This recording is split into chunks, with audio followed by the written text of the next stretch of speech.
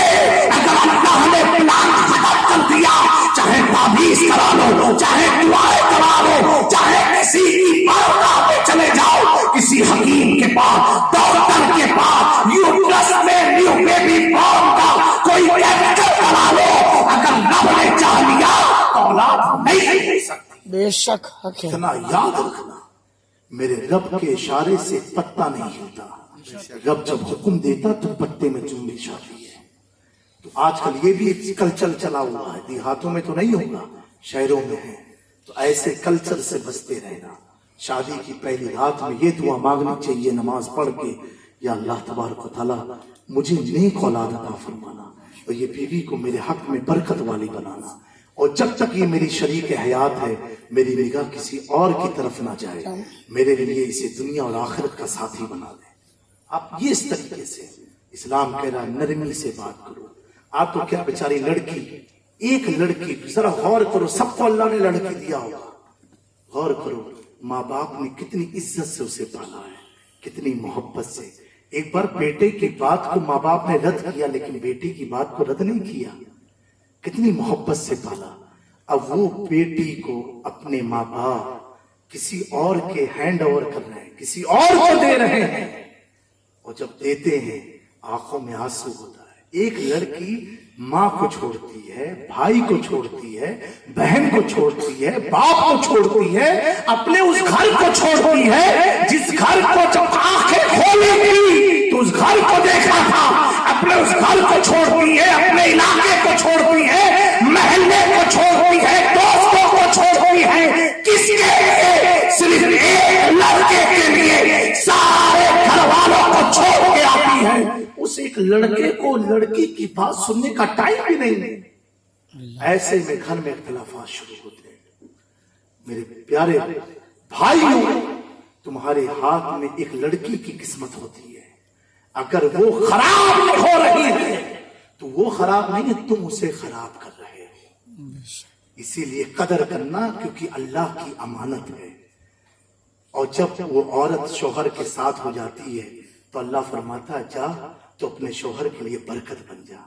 اور جب وہ عورت جنم دے دیتی ہے بچے کو، سبحان اللہ، اب میرے آقا فرماتے ہیں جو پہلے ماں باپ کے لیے رحمت تھی، باپ بیٹے اپنے شوہر کے لیے برکت تھی، جب اولاد والی ہوئی یہ رحمت اور برکت سمٹ کر کے اس کے قدموں میں جنت کی شکل میں آ گئی۔ اللہ نے جنت جیسی عظیم نعمت، جنت ہر آدمی کو خواہش ہندو ہو مسلمان سورگ مل جائے، اتنی بڑی نعمت اللہ نے عورت کے قدم کے نیچے رکھا۔ بے شک کس کے قدم کے نیچے؟ عورت کے قدم کے نیچے رکھا ہے۔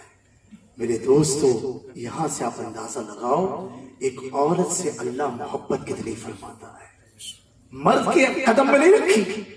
اب بیٹا عورت جاہل ہے، علی بے بھی نہیں معلوم، اور بیٹا وقت کا بہت بڑا ولی ہے، محدث ہے، عالم ہے، مفتی ہے، مفکر ہے، جس کو پوری کائنات کہیں گے میری جنت ہے، وہ محدث کہے گا میری جنت میری جاہل ماں کے قدم کے نیچے۔ سبحان اللہ، یہ ماں کا مقام ہے۔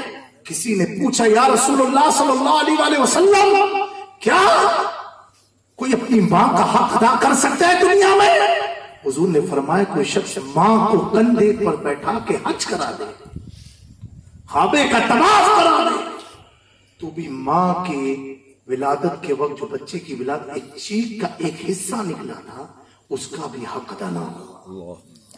یہ ماں کب بنی؟ پہلے بیٹی تھی نا، پہلے کسی کی بہن تھی، پھر کسی کی بیوی بنی، پھر اللہ نے اسے یہ درجہ عطا فرمایا. بے شک. اسی لیے ہمیشہ تال میل ایسا ہونا چاہیے. مرد کو اتنا ظرف ہونا چاہیے. مرد کسے کہتے ہیں؟ مرد مار پیٹ گالی گلوچ یہ مرد کا کام نہیں ہے، یہ تو ہجڑوں کا کام ہے. مرد کسے کہتے ہیں؟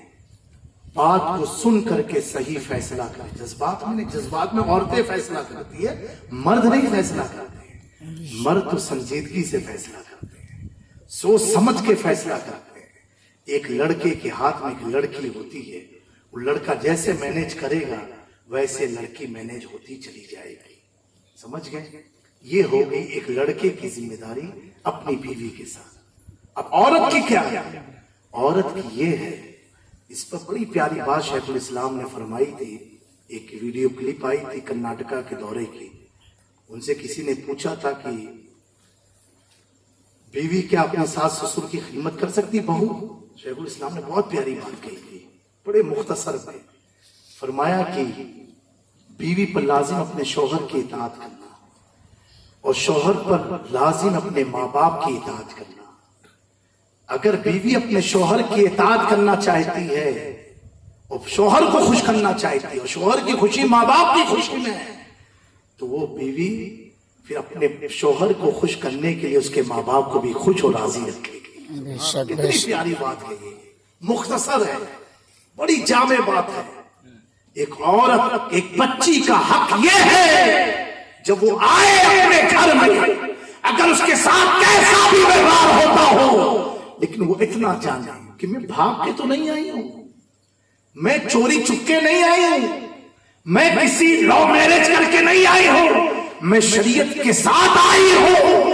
اب میرے اوپر لازم ہے اگر میرا شوہر بدکار ہے، شرابی ہے، جواری ہے، کیسا بھی ہے، اے اللہ میں اس سے دعا مانگ کر کے اس کی تقدیر کو سلام. سبحان. میری لیے اب اسے چھوڑ کے جانا نہیں ہے. اگر چھوڑ کے جاتی ہوں ماں باپ کی رسوائی ہے، گھر والوں کی رسوائی ہے، میرے شوہر کی رسوائی ہے. اب میری قسمت میں یہ شوہر مل گیا، اب میرا کام ہے اسے سوال دینا. اب کوئی سوچ سکتا ہے ایک عورت کیسے ایک لڑکے کو سوال سکتی ہے؟ میں نے کہا سوچ عورت ہی تو ہوتی ہے جب اللہ نے بیٹا دیا اس بیٹے کو نیک بنایا، پرہیزگار بنایا، علم سے مالا مال کیا. جیسی ماں تربیت دیتی ہے بیٹا ویسے ہی ہوتا ہے. اللہ نے یہ عورت کو پاور دیا ہے جب چاہے جیسے چاہے مرد کے دل کو تبدیل کر سکتی. بے شک. اب یہ شوہر کے لیے بیوی کی ذمہ داری ہوئی. اور کیا کرے؟ وضو کر کے روٹی بنائے، وضو کر کے کھانا پکائے، یہ سوچ کر کے اللہ میں نے وضو کر کے اس لیے بنایا تاکہ میرا شوہر جب یہ روٹی کھائے تو بری عادتوں سے بچ جائے. سبحان اللہ. اور ایک بات اور میں عرض کروں، آج سے پہلے بھی اور قیامت تک اسلام میں مردوں سے زیادہ عورتوں نے دین کی حفاظت کیا ہے. یہ بھی یاد رکھنا، عورت کو ہلکے میں مت لینا. عورت نے مرد سے زیادہ دین میں اہم رول ادا کیا ہے. مرد تو کیسے ہیں، اتنے ڈرپوک ہو گئے ہیں آج کے ہر دور میں رہے الا ماشاءاللہ. عورت جذبہ دیتی تھی جاؤ، رسول اللہ کا حکم ہے نا جاؤ، ہم تو تم کو جنت میں بھی مل جائیں گے، حضور بار بار نہیں ملیں گے. یہ عورت جذبہ صحابہ کو دیتی تھی جاؤ. عورت ہی تو تھی جس کے وصال پر حضور ہوئے. کون تھا؟ خدیجۃ الکبریٰ. حضور فرماتے ہیں خدیجہ کے مال نے مجھے بہت فائدہ پہنچایا ہے. یہ عورت کا رول تھا. کیا رول تھا؟ جب سارے مکہ نے بائیکاٹ کیا، ماں خدیجۃ الکبریٰ جن پر ہم سب قربان، ایسے بائیکاٹ کے ماحول میں پہاڑیوں پر جا جا کر کے آقا کو روٹیاں کھلایا کرتی تھی. سبحان اللہ. میرے دوستو، ایسے شوہر کی وفادار عورتیں جب ہوتی ہیں تو اللہ ان کی قسمت میں جنت لکھ دیتا ہے. سبحان اللہ. حضور نے فرمایا اگر اللہ کے بعد کسی کو سجدے کا حکم ہوتا تو میں بیویوں کو حکم دیتا اپنے شوہر کا سجدہ ادا کرے. عورتیں کی ذمہ داری بہت بڑی ذمہ داری ہوتی ہے. پورا گھر ان سے مینیج ہوتا ہے. وہ ساس سسر کو ساس سسر نہ سمجھے، اپنے ماں باپ سمجھے. مجھے معلوم ہے کوئی ساس سسر تو اتنی زیادتی کرتے ہیں کہ کوئی جانور کے ساتھ بھی نہیں کر سکتا ہے، اس پر بھی وہ صبر کرے، اللہ صبر کا پھل میٹھا دینے والا ہے۔ تھوڑے دن تھوڑے سالوں کی آزمائش ہوتی ہے، اس کے بعد اللہ زندگی میں آسانی پیدا کر دیتا ہے، اور کثرت سے وہ عورتیں جو اپنے شوہروں کے ظلم کی شکار ہیں وہ سبحان اللہ الحمدللہ کی تسبیح کثرت سے پڑھتی رہیں، آپ دیکھیں اللہ ان کی زندگی میں آسانی پیدا فرما دے گا۔ ایک لڑکا، اس کی ذمہ داری ماں باپ کا حق ادا کرنا، بہن کا حق ادا کرنا، اپنی بیوی کا حق ادا کرنا، اپنے بچوں کا حق ادا کرنا۔ ایک بہو، اس کی ذمہ داری اپنے شوہر کی خوشی کے لیے اس کے ماں باپ کو راضی رکھنا، اس کے گھر اور سنسار کو لے کر کے چلنا۔ اسی سے انشاءاللہ تبارک تعالی ہمارے سماج میں ایکتا رہے گی، محبت برقرار رہے گی۔ کبھی بھی مرد اپنی عورت جب کوئی بات کہے نا تو اسے تو چپ تھئی جا، یہ سب جانوروں سے آدمی بات کرتا ہے۔ اگر وہ کچھ بات کر رہی غلط بھی ہے، اس کو تم سن لو، سننے کے بعد جب تم سمجھاؤ گے نا تو وہ تمہاری باتوں پر آ جائے گی، اور تم نے سنا ہی نہیں، ابھی تو بیچاری شروع ہوئی، تو آتی جاتی خبر مانے بات خبر ہے بھیا، تجھے کہاں کچھ خبر ہے؟ اگر تجھے سب خبر ہوتی تو ہی بچہ پیدا کر دیتا۔ ہر چیز اللہ نے سب کے ہاتھ میں نہیں دیا ہے، سب کے اختیار میں نہیں دی ہے۔ حضور پاک صلی اللہ علیہ وسلم، آج کل کا ماحول کیسا، بیوی سے تو کوئی شوہر مشورہ لیتا ہی نہیں ہے، بیوی یعنی گان لی گئی ہے، اس کو تو کچھ بھانت نہیں، اس کو کچھ خبرت نہیں، تو چھانے میں بھیسی جا تانے ہوں خبر۔ یہ کلچر سے باہر نکلو۔ جب کوئی معاملہ ہوتا تھا تو حضور پاک صلی اللہ علیہ وسلم اپنی ازواج سے پوچھتے تھے۔ حضرت ام سلمہ سے پوچھا، یہ بتاؤ میں کیا کروں، صحابہ ایسی باتیں کر رہے ہیں۔ انہوں نے فرمایا آپ ایسا کریں، خود اپنے سر کو منڈا لیں، خود بخود سارے صحابہ اپنے سر کو منڈا لیں گے۔ تو بیوی سے مشورہ لیا تھا، اور بیوی سے مشورہ کرنا یہ ہمارے نبی کی سنت ہے، اور ہمارا کلچر کیا کہتا ہے، نہیں بیوی کو ہمیں خبر پڑے، تمہیں خبر نہیں۔ بابو ایسی بات نہیں ہے، اس کو جتنی خبر پڑتی ہے اتنی تم کو بھی نہیں خبر پڑتی، اور جتنی تم کو خبر پڑتی اتنی اس کو بھی خبر نہیں پڑتی۔ مولا علی فرماتے ہیں کہ مجھے کسی سے مشورہ یا علم حاصل کرنے کے لیے میں یہ نہیں سوچتا تھا وہ کتنا بڑا عالم ہے یا کیا ہے، ایک چرواہے سے بھی میں علم حاصل کر لیا کرتا تھا۔ ایسی تواضع انکساری انسان اپنی زندگی میں پیدا کرے، اس کی زندگی خوشحال گزر جائے گی۔ اور لڑائی جھگڑا جو ہوتا ہے آج کل تو یہ 6 مہینہ میاں بیوی بات نہیں کرتے، اتنا ناراض ہیں۔ جب اللہ تعالیٰ، اللہ کے نبی نے فرمایا میاں بیوی 3 دن سے زائد جب ناراض ہوتے نا تو اللہ تبارک و تعالیٰ ان کی طرف سے رحمت کی توجہ ہٹا دیتا ہے، اللہ ناراض ہوتا ہے۔ تو ہمیشہ محبت کے ساتھ اپنی زندگی کو آسان بناؤ اور اپنی زندگی کو خوشحال بناؤ، دین میں آ کر کے کرو۔ آپ دین کے اینگل سے کرو گے تو انشاءاللہ کبھی بھی غمگین نہیں رہو گے، ہمیشہ خوشحال رہو گے۔ اور جہاں دین سے ہٹ کے کام کرو گے تو وہاں شیطان بھی گھسے گا، تکلیف بھی گھسے گی، پریشانی بھی گھسے گی۔ اللہ تعالیٰ ان دونوں جوڑوں کو سلامت رکھے، ان کے رشتہ داروں میں محبت عطا فرمائے، ایسی محبت اللہ ڈالے جیسے اللہ نے انبیاء اور ان کے جوزین میں محبت پیدا فرمائی تھی، ان کے جوزہ میں محبت پیدا فرمائی تھی، ایسی محبت اللہ پیدا فرمائے جیسے اللہ چاہتا ہے۔ اسی لیے حضور پاک صلی اللہ علیہ وسلم نے فرمایا کہ تم اگر نکاح کرنا چاہتے ہو تو حسن جمال مال دولت دیکھ کے مت کرو، دینداری دیکھ کر کے کرو۔ کیوں دینداری دیکھ کر کے کرو؟ ہر چیز کا زوال ہے، دینداری کا زوال نہیں ہے۔ آخری جملہ کہہ کر کے اپنی بات کو ختم کر دیتا ہوں، حسن کا بھی زوال ہے، دولت کا بھی زوال ہے، اس مقام کا بھی زوال ہے، زندگی کا بھی زوال ہے، جوانی کا بھی زوال ہے، لیکن دینداری ایسی چیز ہے جس کا کبھی زوال نہیں ہوتا۔ آدمی اپنے ہوتا ہی رہتا ہے، عمر بڑھتی جاتی ہے، حسن بڑھتا جاتا ہے، عمر بڑھتی جاتی ہے، روحانیت بڑھتی جاتی ہے، عمر بڑھتی جاتی ہے، انسان کے اندر کمالات پیدا ہوتے رہتے ہیں۔ ایک دو مثال دے کر کے میں بات کو ختم کرتا ہوں۔ اگر آپ آج سے 40 سال پہلے کی شیخ الاسلام کی تصویر کو دیکھو تو ساولے رنگ کے تھے، رنگ اتنا صاف نہ تھا، لیکن جیسے جیسے عمر بڑھتی چلی گئی چہرہ دور سے زیادہ چلا گیا، چہرے میں کشش شروع ہو گئی۔ ایسی وجہ کیا ہے؟ جب آدمی عید پر قائم رہتا ہے، بڑھاپا چلا جائے، بڑھاپے کا اثر جسم پر نہیں ہوتا، عید کا اثر اس کے جسم پر ہو چکا ہے۔ دیکھیں کمباغ میں رئیس ملت کو دیکھیں، ابھی بمبئی میں پروگرام تھا تو کافی لوگوں نے کہا کہ حضرت جب بیٹھے تھے تو چہرے کے ایک ایک ذرے سے ایسا لگ رہا تھا کہ کوئی نور کی کرنیں نکل رہی ہو۔ میں نے کہا سنو، جب آدمی دین میں کامل ہوتا ہے، اب عمر کا دخل نہیں ہوتا ہے، اس کا دین اس کے حسن میں اضافہ کرتا ہے۔ سبحان اللہ، سبحان اللہ، یا رسول اللہ، حضور شیخ علیہ السلام زندہ باد۔ اور یاد رکھنا، چہرے کی چمک میک اپ پر نہیں ہے، چہرے کی چمک پاؤڈر لانے پر نہیں ہے۔ جتنا دل چمکتا رہے گا اتنا چہرہ چمکتا رہے گا، جتنا باطن چمکدار ہوگا اتنا ظاہر چمکدار ہوگا۔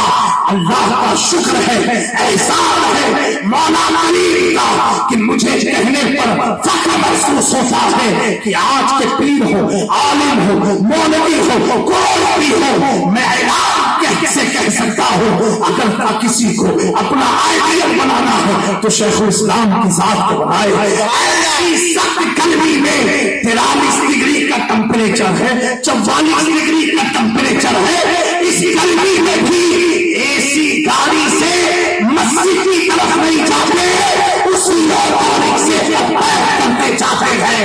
میں نے پوچھا کیا گرمی کا احساس نہیں؟ کہا جامی جہاں رب لکھتا ہے وہاں گرمی کا احساس۔ سبحان اللہ، سبحان اللہ، نعرہ تکبیر، اللہ اکبر، نعرہ رسالت، یا رسول اللہ، اولاد مخدوم اشرف۔ زندہ باد۔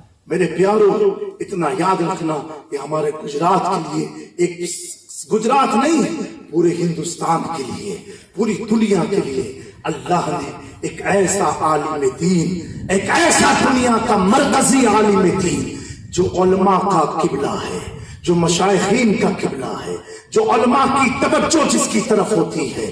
اللہ اکبر، 80 85 90 سال کی عمر میں لوگ فقہی مسائل بیان نہیں کر پاتے ہیں، زبانیں ٹک ٹک ٹک لڑکھڑانے لگتی ہے، بولنے میں بولی بعد نکلتی ہے، پہلے منہ سے دھوئیں نکلتے، ایسے آدمی ہو جاتا ہے۔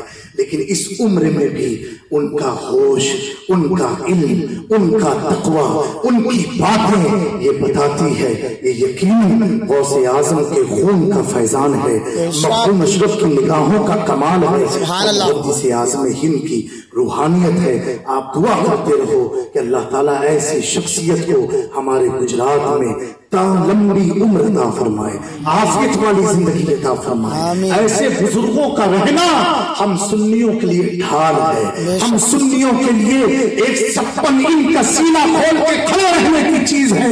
یہ علماء، یہ مشائخ اللہ کی نعمت میں سے ایک نعمت ہوا کرتے ہیں۔ اللہ کے نبی نے فرمایا موت العالم، موت العالم، ایک عالم ربانی کی موت ایک عالم کی موت ہوتی ہے، ایک عالم کی موت اللہ کے نبی نے فرمایا دنیا کی موت ہے، ایک کائنات کی موت ہے۔ وجہ کیا ہے؟ ایسے عالم ربانی اگر جملے نہ بھی بولے، جن کے چہرے کو دیکھ کے صداقت ٹپکتی ہو، کوئی بھی مکتب فکر کا عالم ہو، کوئی بھی مکتب فکر کا مبلغ ہو، اس کو بیٹھال دو، شیخ الاسلام کو بیٹھال دو، وہ اپنی بات میں بھی تم کو نہیں منوا پائے گا، شیخ الاسلام اپنی مسکراہٹ سے تمہیں منوا لے۔ سبحان اللہ، اللہ نے وہ حسن دیا ہے، وہ جمال دیا ہے۔ میں نے یہ بات رشتہ داری کے ناطے نہیں کہی ہے، یہ حقیقت بتائی ہے۔ آپ 40-45 سال پرانی تصویر دیکھنا تو حضرت کا کلر اتنا صاف نہیں تھا، لیکن اب آپ دیکھو، آپ بوڑھوں کو دیکھو، حضرت کو دیکھو، آپ خود فیصلہ کر لو گے، واقعی میں ایسے ہوتے ہیں محمد کے گھرانے والے۔ حضور کا گھرانہ ایسا ہوتا ہے۔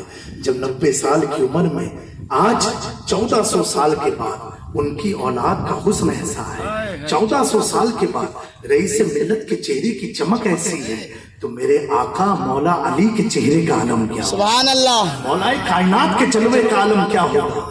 ایک بات بتاؤں میں آپ کو، سننا کا موڈ ہے آپ لوگ؟ ہاتھ اٹھا کے بتاؤ جو نہیں سنیں گے۔ حضرت مولا علی کے بارے میں سبحان اللہ، جب کوئی حضور کے شہر میں آتا تھا مولا علی سے ملنے کے لیے، مولانا صاحب بڑی پیاری بات ہے، ملنے کے لیے آتا تھا۔ جیسے اگر میں آپ کے ولایت گام میں رہوں، یہاں مکان بنا لوں، بنانے کا ارادہ نہیں کیا، عزت بھول رہا ہوں، ڈر مت جائیے، اگر میں یہاں بس جاؤں، یہاں رہوں، تو کوئی آئے گا بڑودہ سے کہ جامع میاں کا گھر کدھر ہے، تو آپ کیا بتاؤ گے؟ مسجد کے بغل میں چلے جانا، ایک ایسا گھر ہوگا سفید رنگ کا ہوگا، وہی جامع میاں قیام کرتے ہیں، ایڈریس بتاؤ گے نا۔ سبحان اللہ، حضور کی ظاہری وفات کے بعد جب کوئی مدینہ شریف میں آتا تھا اور مولا علی سے ملنے، ملاقات ہوتی تھی رستے میں، پوچھتے کیا ہوا؟ کہا مجھے مولا علی سے ملنا ہے۔ ان کا گھر کہاں ہے؟ تو لوگ گھر کا پتہ نہیں بتاتے تھے، کہتے تھے شہر میں چلتے رہو، جو سب سے خوبصورت ہے وہی مولا علی ہے۔ سبحان اللہ، جو مدینے میں سب سے خوبصورت ہے وہی مولا علی ہے۔ ان کے حسن سے لوگ بتاتے تھے کہ وہ علی ہوگے، کہ مدینے میں ان سے زیادہ خوبصورت کوئی نہیں ہوگا۔ اب میں کہتا ہوں سنو، آپ دماغ بند کر کے کہہ سکتے ہو، کوئی کہے مجھے شیخ الاسلام سے ملنا ہے، کہنا جمعہ کے دن فلاں مسجد احمد آباد میں چلے جانا، مسجد میں جو سب سے زیادہ خوبصورت ہوگا وہی شیخ الاسلام۔ سبحان اللہ، سبحان اللہ، بے اس شک میں بتا دیتا ہے کہ آدمی کا ایمان کا لیول کیا ہے۔ سبحان اللہ۔ اللہ تعالیٰ یہ نسبت، یہ محبت قائم رکھے۔ جب بھی آپ کو موقع لگے ایسے بزرگوں کی پاس جایا کرو، ملاقات کیا کرو، کھمبات جاؤ، رئیس سے ملت سے ملو، اور یہ احترام میں جو بزرگ ہیں ان سے ملاقات کرو، اور حضور شیخ الاسلام سے کرو، کیونکہ یہ شریعت اور طریقت کے بے تاج بادشاہ ہیں، ایسے بادشاہ ہیں کہ جن کے دروازے پر بڑے بڑے عالم، جن کی تاریخ لینے کے لیے آدمی کی چپلیں کھس جاتی ہے، ایسے علماء ان کے قدموں کو دباتے ہیں۔ اسے شیخ الاسلام والمسلمین علامہ مدنی میاں کہتے ہیں۔ اللہ تعالیٰ حضرت کو صحت اور عافیت والی لمبی عمر عطا فرمائے، ان کا سایہ پر اہل سنت پر دراز فرمائے، حضور رئیس ملت کو سلامت رکھے، جملہ مشائخ اہل طریقت چشتیہ قادریہ نقشبندیہ سہروردیہ اشرفیہ کو سلامت رکھے، ان کی چوکھٹوں سے اللہ ہمارے گھروں کو سلامت رکھے، ہمارے دروازے کو سلامت رکھے۔ استغفر اللہ ربی من کل ذنب واتوب الیہ وما علینا الا البلاغ۔ السلام علیکم ورحمۃ اللہ تعالی وبرکاتہ۔ صلوات و سلام کے لیے کھڑے ہو جائیں۔